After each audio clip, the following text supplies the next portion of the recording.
We've all seen our fair share of celebrities who've done wrong, gotten caught, then admit or claim they're sex addicts. Tiger Woods, you remember, who announced he was going to sex rehab after he was caught cheating on his wife. Others have been pretty open about their battles. David Duchovny admitted to being a sex addict. Jada Pinkett Smith admitted recently she used to be a sex addict too. Here's the thing though, sex addiction, is that a real thing? The World Health Organization now classifies compulsive sexual behavior, commonly referred to as sex addiction, as a mental health disorder. That's the first time it's been added to its list of disorders and diseases, but the designation is stirring controversy. Joining me now is addiction therapist Robert Weiss.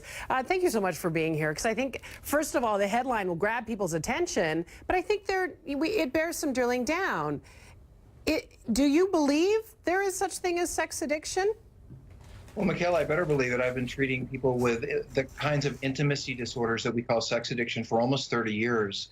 And I've waited a long time as a professional to see these folks who really struggle with very painful and problematic behavior, giving the dignity of a diagnosis. So in your idea, what brings it to the point that it is an addiction? Well, I think anything is an addiction when it interferes with the functionality of your life. You know, if I drink occasionally or even drink every evening and my life is going well, then my drinking's not a problem. But if my drinking leaves me driving into trees and hitting my spouse and getting arrested, then drinking's a problem. So, you know, in the same way, if my sexual behavior is consistently causing me to lose career options, have relationship problems, not be able to have relationships, if my functionality in life is impaired by my obsession with the pursuit of sex, that's a problem. Let's actually go through, and you've given us some ideas about some of the warning signs of being, quote unquote, a sex addict or sexual addiction: obsession, loss of control, negative consequences, tolerance, escalation, withdrawal, denial. I suppose, as you mentioned, those very same characteristics could be seen if it was somebody addicted to video games, somebody addicted to to drugs, any other sort of addictive device. I think, MichaeLA, one way to think about it, at least the way I look at it, is that sex addiction, it's called a process addiction, like gambling or gaming, because the person's addicted to the whole process: the hunting, the searching, getting the money, making the phone calls, being online, looking at the porn. They're addicted to the whole process of it, not just the sex itself. The sex itself is often just a little teeny piece.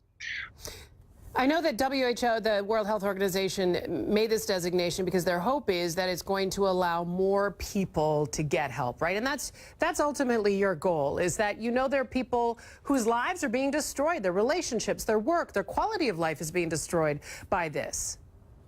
And MichaeLA, it's 90% of them have sexual trauma or emotional trauma in childhood. I mean, what I am treating is people who have adult intimacy disorders. If you think of the term chemical dependency, my clients are dependent on the pursuit of sex rather than healthy dependency in relationships.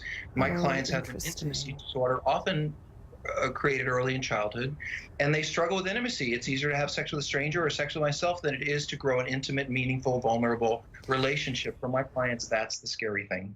I appreciate how you made that distinction, because the sexy headline is to say sex addict. You know, that sounds exciting and hot and intriguing, but the fact is that these are people that have been hurt. These are people that have been abused and are struggling to find their way in the world.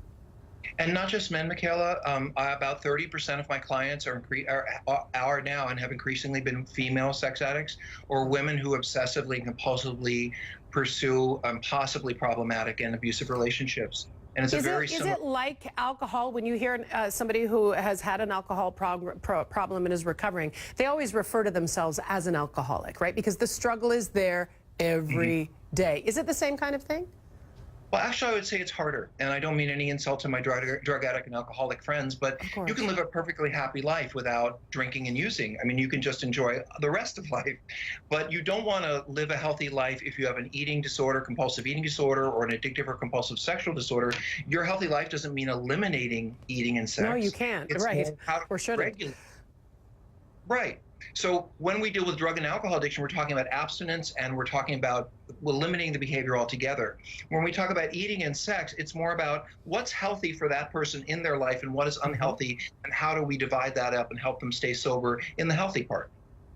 Yeah, and look, the world isn't necessarily set up to support that, so it's really good that you are there and people like you are there to support it. Oh, this was a really great and interesting conversation. Robert Weiss is a sexual addiction expert joining me from Pennsylvania. Thank you so much for your wisdom and your time and your dedication to your craft. I love your show, MichaeLA. Thank you. Oh, I love it. Tell your friends. I'm a fan.